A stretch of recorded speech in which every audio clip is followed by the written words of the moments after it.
Christmas 1990. A boy with wide blue eyes, messy blonde hair, and a mischievous grin wakes up to an empty house. He's only 8 years old, but he outsmarts burglars with paint cans, tarantulas, and toy cars. His name is Kevin McAllister, and almost overnight the world fell in love with him. That boy was Macaulay Culkin. Home Alone wasn't just a movie, it was a phenomenon. It shattered box office records, becoming the highest-grossing comedy of its time. It turned a child into an international superstar. Posters of Kevin McAllister decorated bedrooms. His catchphrases echoed in playgrounds. Macaulay wasn't acting anymore. He had become the face of childhood itself. But behind the laughter and the Christmas lights was a much darker reality. Fame at 10 years old is not a gift, it's a burden. Behind the cameras there were family fights, strict schedules, endless pressure. A little boy was being transformed into a machine that made millions, not for himself, but for those around him. As the world celebrated Kevin's pranks, Macaulay Culkin's real childhood was slipping away. He was trapped in an industry that doesn't care if you're still a kid as long as the money keeps rolling in. How does a boy who embodied the magic of childhood end up in the darkest corners of fame? And when the world forgets the child star, what happens to the child? Before the world knew him as Kevin McAllister, Macaulay Carson Culkin was just a boy from New York City born in 1980 into a family that already felt like a performance. His father, Kit Culkin, was a former Broadway actor who never made it big. His mother, Patricia Brentrup, raised 7 children in a cramped Manhattan apartment where money was scarce but ambition ran high. From the beginning, Kit Culkin saw in Macaulay what he himself never achieved: a star. And so before Macaulay even understood what it meant, he was auditioning for commercials, television roles, anything that could put the family name in lights. Acting wasn't a choice for him. It was an inheritance. By age 4, Macaulay was on stage. By age 9, he was appearing in films like Uncle Buck 1989 alongside John Candy. His wide-eyed innocence and comic timing made him stand out, and directors quickly realized this boy wasn't ordinary. There was something magnetic about him. He didn't just read lines, he lit up the screen. Then came the call that would change everything: Home Alone. At just 10 years old, Macaulay Culkin became the face of one of the biggest box office hits of all time. Overnight, he wasn't just a child actor, he was the child actor. Home Alone grossed hundreds of millions worldwide, and suddenly Macaulay was everywhere. Interviews, magazine covers, award shows. He followed it with Home Alone, 2 Lost in New York, My Girl, The Good Son, Richie Rich. By the mid-92nd, he was the highest-paid child star in Hollywood history, earning millions per film. But money and fame do strange things to families. Kit Culkin wasn't just a father, he was a manager, and a notoriously controlling one. He fought studios, negotiated contracts, and pushed Macaulay harder and harder. The boy who should have been playing with friends was working 12-hour days, his childhood measured in box office receipts. And while the world saw Macaulay smiling on screen behind closed doors, there were fights, screaming matches, and bitter custody battles between his parents over his fortune. By the time he was a teenager, Macaulay Culkin was worth tens of millions, but he was also exhausted, trapped, and losing pieces of the childhood everyone thought he represented. How long can a child carry the weight of an empire before the cracks begin to show? By the early 1992nd, Macaulay Culkin wasn't just a child star. He was the child star, the face of an entire generation. Home Alone had made him a household name, but what came after turned him into a phenomenon. Studios couldn't get enough.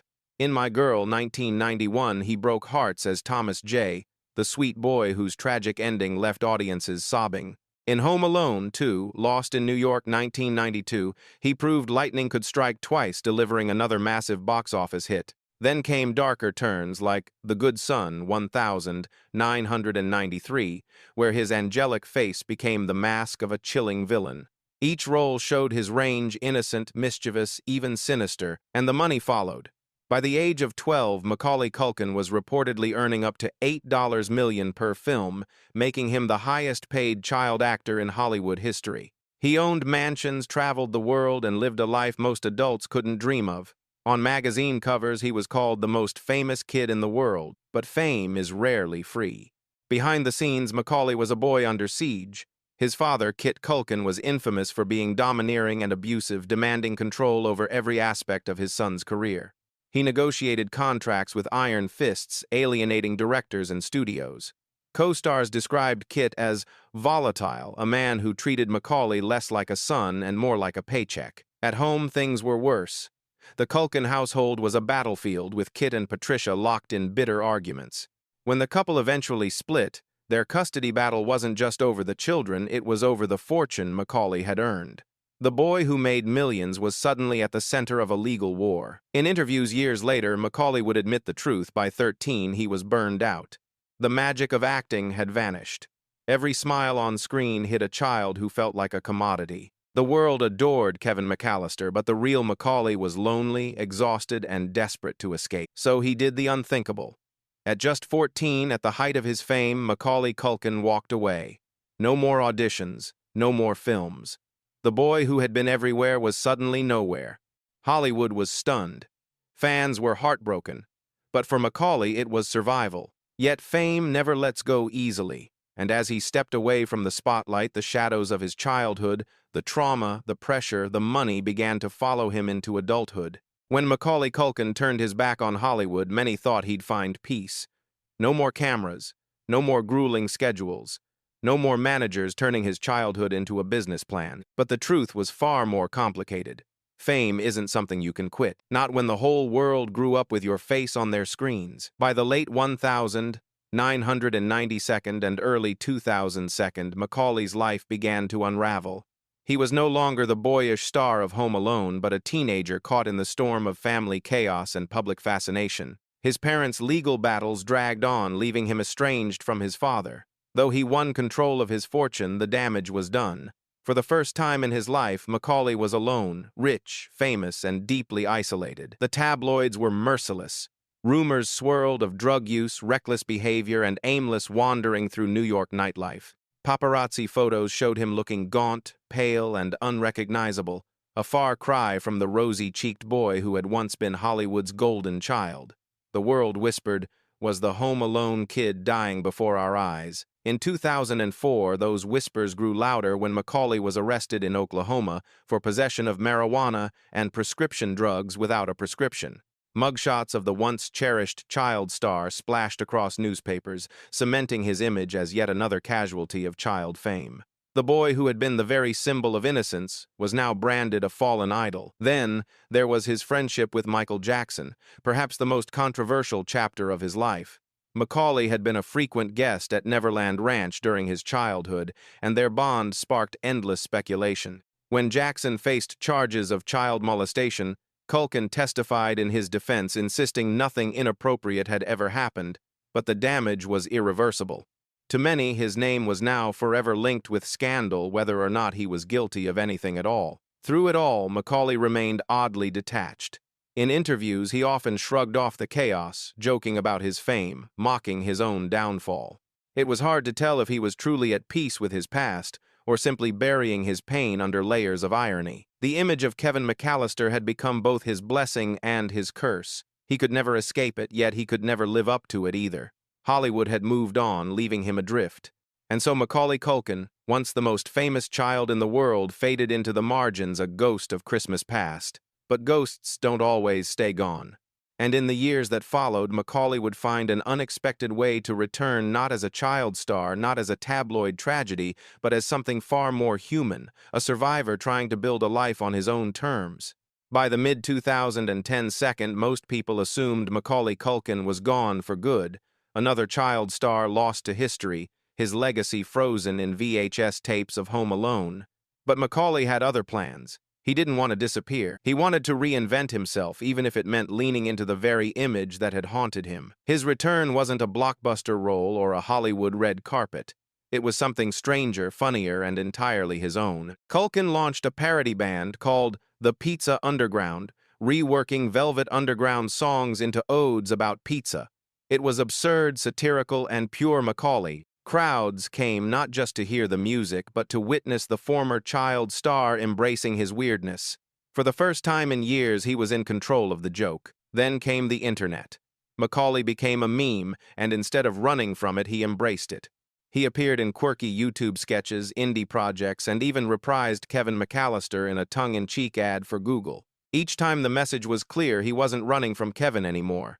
He was owning him. But the biggest transformation happened away from the cameras. In 2017, Macaulay began a relationship with actress Brenda Song, best known for The Sweet Life of Zack and Cody. The pairing surprised Hollywood, but it gave Macaulay something he had been missing his entire life: stability. In 2021, they welcomed their first child, Dakota Song Culkin, named after Macaulay's late sister. For a man whose childhood was stolen by chaos, fatherhood became redemption. By 2025, Macaulay Culkin has quietly built a life that looks nothing like the headlines of his past. He chooses small acting projects on his own terms, lends his voice to animated films, and occasionally makes self-aware cameos. He's still funny, still eccentric, but now there's a softness in him, the look of a man who has found peace in places fame could never give. And perhaps that's his greatest comeback. Not a box office smash, not a career revival, but survival itself.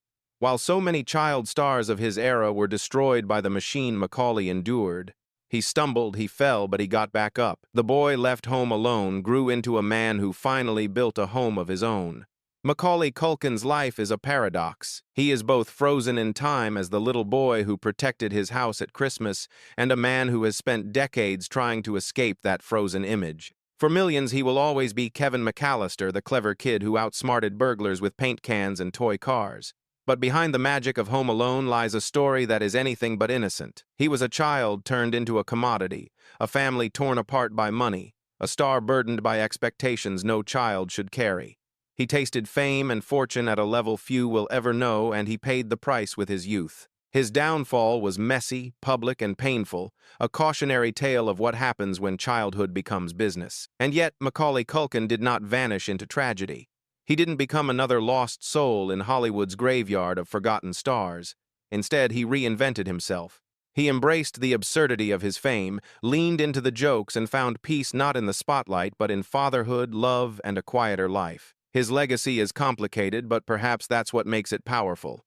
He reminds us that survival can be its own victory. That sometimes the greatest comeback isn't in box office numbers or critical acclaim, but in simply finding happiness after the world has written you off. So how should we remember Macaulay Culkin? As Kevin McAllister, the boy who defined Christmas for a generation, as the tabloid figure who spiraled into darkness, or as the survivor who finally built a family of his own away from the chaos? Maybe the answer is all three, because like so many of us, he is more than one chapter. He is a story still being written. What do you think? Does Macaulay Culkin's story inspire you, or does it break your heart? Leave your thoughts in the comments, and don't forget to like and subscribe for more celebrity stories, the rise, the fall, and everything in between.